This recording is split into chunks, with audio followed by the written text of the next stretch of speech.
சமீபத்திய அரசியல்ல ஒரு தலைவரை இன்னொரு தலைவர் ரொம்ப கடுமையா விமர்சனம் பண்றதும், உரிமையில பேசுறதும், தரக்குறைவா பேசுறதும் சமீபத்தில் அதிகரிச்சுட்டு இதை பத்தி அது தரைக்குறைவான விமர்சனம் எப்பொழுதுமே இருக்கக்கூடாது. ஒருமையில பேசுவது இருக்கக்கூடாதுன்றதுதான் நம்ம கண்ணியமான விமர்சனம் தான் இருக்கு. எதிரி எவ்வளவு பெரிய ஆளாக இருந்தாலும் களத்தில் கருத்தியலாக எதிர்கொள்ளணுமே தவிர தரைக்குறைவாக பேசுவதால் ஒருத்தர் வெற்றி அடைஞ்சிட முடியாது.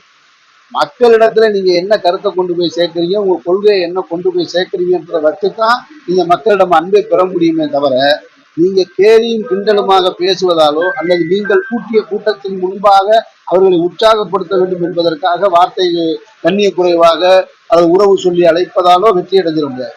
இந்த மாநாட்டில் சார் வாக்கு திருட்டு குறித்தோ ஆணவ படுகொலை குறித்தோ அது குறித்தெல்லாம் விஜய் அவர்கள் பேசியிருக்க வேண்டும்னு பல பேரும் பேசிட்டு இருந்தாங்க. அதெல்லாம் பேசாம ஒரு மேலோட்டமான பேச்சா இருக்கு விஜய் பேச்சுன்னு ஒரு பார்வை இருக்கு.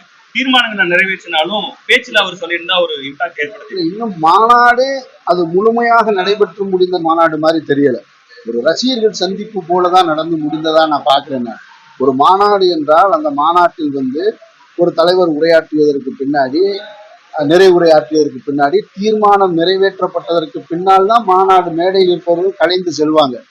ஆனால் அங்கே தாவேக தலைவர் அவர்கள் பேசி முடித்த உடனே அவர் உடனே கலைஞ்சிட்டார். அந்த நிகழ்ச்சியை தொகுத்து வழங்கினவர் இந்த தீர்மானங்கள்லாம் அப்புறமா நிறைவேற்றுவோம்னு சொல்றாங்க. அதுவே எனக்கு ஆச்சரியமாக இருந்தது. இத்தனை லட்சம் மக்களை கூடி நீங்க நிறுத்தி அவனுக்கு என்ன சொல்ல போறீங்க? நான் இன்னொருக்கா சொல்லுவேன்னு சொன்னா இதை நீங்க டிவியில உட்காந்து சொல்லியிருக்கலாமே, இன்னொரு முறை சொல்லணும். அப்ப அப்படி ஒரு பெரிய மாநாட்டை கூட்டி இருக்க வேண்டிய அவசியம் இல்லைன்னு தோணுது.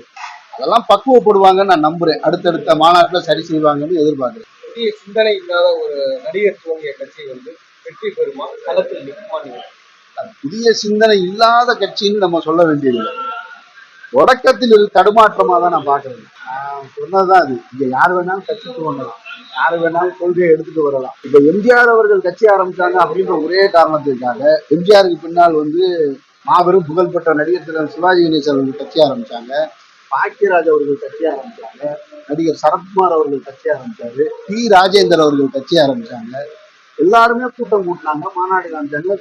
ஆந்திராவில் சிரஞ்சீவி அவர்கள் கட்சி ஆரம்பிச்சாங்க. யார் மின்னல் அப்படின்னு சொன்னா நீங்க எடுத்து வைக்கிற கொள்கைகளும் மக்களுக்கான பணிகளும் தான் உங்களை வெற்றி பெற்றல கூட்டிட்டு போகுமே தவிர கட்சி ஆரம்பிச்சவங்க எல்லாம் நின்னது வரலாறு கிடையாது. நடிகர் விஜய் அவர்களுடைய கட்சியும் நிற்பதற்கான காரணத்தையும் சூழலையும் அவர் தான் உருவாக்கும். அவர் எந்த அளவுக்கு மக்களோட நெருங்கி நின்று கருத்தியலாக இந்த மாநில சுயாட்சிக்கு பக்கமாக மக்களின் குரலாக பொதுவெளியில் அவர் எப்படி எதிரொலிக்கிறார் வச்சுதான் அந்த வெற்றியை நம்ம முடிவு செய்யணும்.